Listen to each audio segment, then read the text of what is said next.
Hello and welcome friends to our YouTube channel. आज हम लोग प्री डीएलएड एंट्रेंस एग्ज़ाम जो 22 मई को हुआ है उसके हम लोग आंसर की लेके आए हैं। और आज जो सब्जेक्ट है वो है हिंदी और इंग्लिश का। ठीक है फ्रेंड्स, तो स्टार्ट करते हैं हमारा आज का सेशन। स्टार्ट करने से पहले अगर आप इस चैनल पर नए हैं तो चैनल को सब्सक्राइब कीजिए, बेल आइकन दबाएं जिससे कि आने वाले वीडियो की नोटिफिकेशन आप लोगों को मिलती रहेगी। तो जो हमारा पहला प्रश्न है वो है 81 नंबर का। यहाँ से हिंदी चालू हुआ है, ये सेट ए है फ्रेंड्स। ठीक है, चलिए तो इसका जो प्रश्न है 81 नंबर का वो है हिंदी भाषा में वर्णों की कुल संख्या है। तो हिंदी भाषा में कुल कितने वर्ण होते हैं फ्रेंड्स? इसका सी करेक्ट आंसर होगा 52। अगला प्रश्न है गिरोह शब्द का उदाहरण है। तो इसका जो सही उत्तर होगा वो होगा ऑप्शन ए, समूहवाचक संज्ञा इसका सही उत्तर होगा। अगला प्रश्न है द्रव्यवाचक संज्ञा के उदाहरण है। तो इसका जो करेक्ट आंसर होगा फ्रेंड्स वो होगा बी, केवल ब और द, पानी और सोना, ये जो है द्रव्यवाचक में आएगा। अगला प्रश्न है सदा पुल्लिंग रहने वाले शब्द है।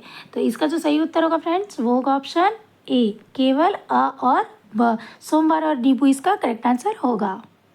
अगला प्रश्न है सही जोड़ी सम्मिलित कीजिए। मतलब सही जोड़ी बनाना है इसमें हम लोगों को।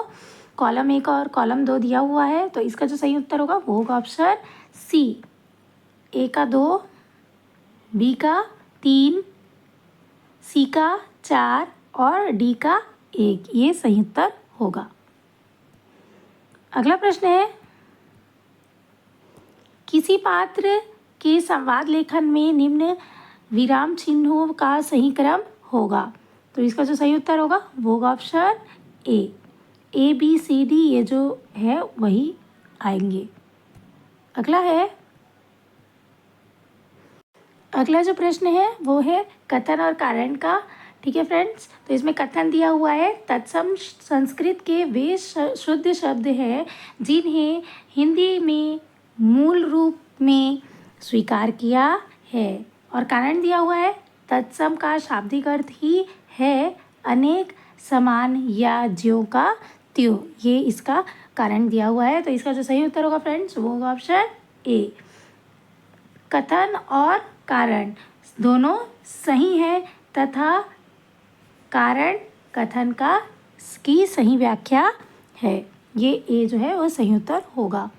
अगला प्रश्न है आंखें बंद करना मुहावरे का अर्थ। इसका जो सही उत्तर होगा वो होगा ऑप्शन बी, जानबूझकर अनदेखा करना इसका सही उत्तर होगा। अगला प्रश्न है किसी साधारण वाक्य में निम्न का सही क्रम होता है। तो इसका जो सही उत्तर होगा वो होगा ऑप्शन डी, कर्ता कर्म क्रिया और सहायक क्रिया इसका सही उत्तर होगा। अगला प्रश्न है हिंदी भाषा में लिंगों की संख्या है। तो हिंदी भाषा में 2 है लिंगों की संख्या, ए इसका करेक्ट आंसर होगा। अब चलते हैं अंग्रेजी के भाग में।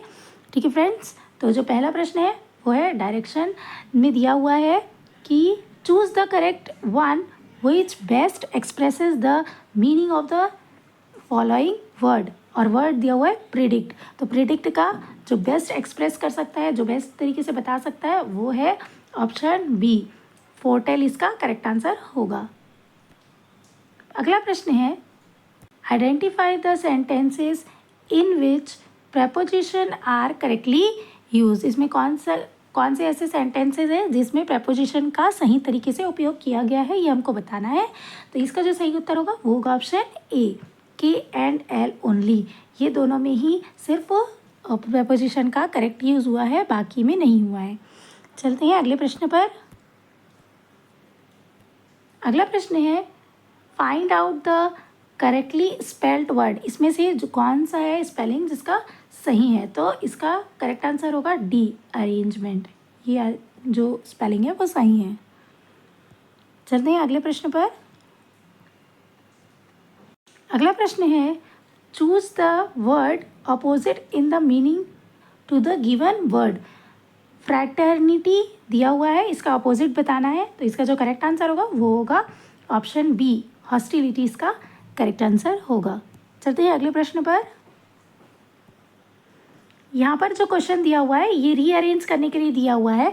यहाँ पर आप लोगों को बहुत सारे जो वाक्य है वो दिए हुए हैं, इनको सही क्रम से जमाना है, रीअरेंज करने के लिए आप लोगों को दिया गया है। ठीक है फ्रेंड्स, तो इसका जो करेक्ट आंसर होगा वो होगा ऑप्शन डी। पहले आएगा बी, उसके बाद ए, उसके बाद डी, उसके बाद सी, उसके बाद ई। ठीक है फ्रेंड्स, तो इससे ये जो है करेक्ट सेंटेंस बनेगा। चलते हैं अगले प्रश्न पर। अगला प्रश्न भी जो दिया हुआ है वो रीअरेंज करने का दिया हुआ है फ्रेंड्स, आप लोग देख सकते हैं। ठीक है, तो इसको हमको रीअरेंज करना है। इसका जो करेक्ट आंसर होगा वो होगा ऑप्शन सी। पहले आएगा सी, बी, सी, ए, डी और फिर ई और फिर बी, इस तरीके से ये जमेगा। ठीक है, तो ये आएगा doctor Rajendra Prasad who was very fond of reading books said that students who were the backbone of the country should cultivate the habit of reading books which are treasures of the knowledge। ये इसका correct answer होगा। ठीक है friends, चलते हैं अगले प्रश्न पर।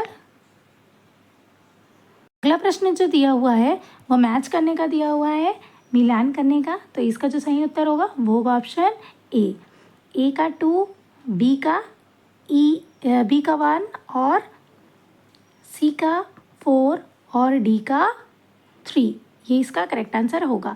देखिए यहाँ पर बी यूज़ हुआ है, ये होगा पैसिव में, और ये टे का सीट जो है वो सिंपल सेंटेंस है, या मतलब इम्पेरेटिव सेंटेंस है। जहाँ पर एक्सक्लेमेशन का साइन होता है वो एक्सक्लेमेटरी होगा, और कॉम्प्लेक्स जो है वो 2 सेंटेंसेस को मिला के बनाया जाता है। ठीक है फ्रेंड्स, तो ये होगा ए इसका करेक्ट आंसर। चलते हैं अगले प्रश्न पर। अगला प्रश्न है चूज़ द 1 सब्स्टिट्यूशन, मतलब इसमें अनेक शब्दों के लिए एक शब्द पूछा गया है। ठीक है, पूछा गया है 1 हु इज़ ऑल पावरफुल, तो कौन है जो पावरफुल है, तो इसका जो सही उत्तर होगा वो होगा ओमनीपोटेंट, इसको क्या कहा जाता है। चलते हैं अगले प्रश्न पर। प्रश्न है identify the sentences which are in passive voice. ऐसे कौन कौन से सेंटेंसेस हैं जो पैसिव वॉइस में है यहाँ पर, तो इसका जो सही उत्तर होगा वो होगा option A. J and L जो है ये जो है पैसिव में है, बाकी सारे जो है वो एक्टिव में है। ठीक है फ्रेंड्स, चलते हैं अगले प्रश्न पर। अगला जो है वो तर्क और कारण वाला प्रश्न है फ्रेंड्स। इसका जो सही उत्तर होगा वो होगा ऑप्शन डी, इसका सही उत्तर होगा। इसका जो असर्शन है वो गलत है, लेकिन इसका जो कारण दिया हुआ है वो सही है।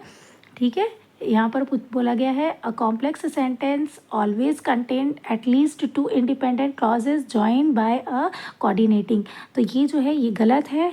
A complex sentence is characterized by the presence of 1 independent clause and at least 1 dependent clause. ठीक है, तो ये इसका जो है कारण सही है। ठीक है फ्रेंड्स, ये था D.Ed का आंसर।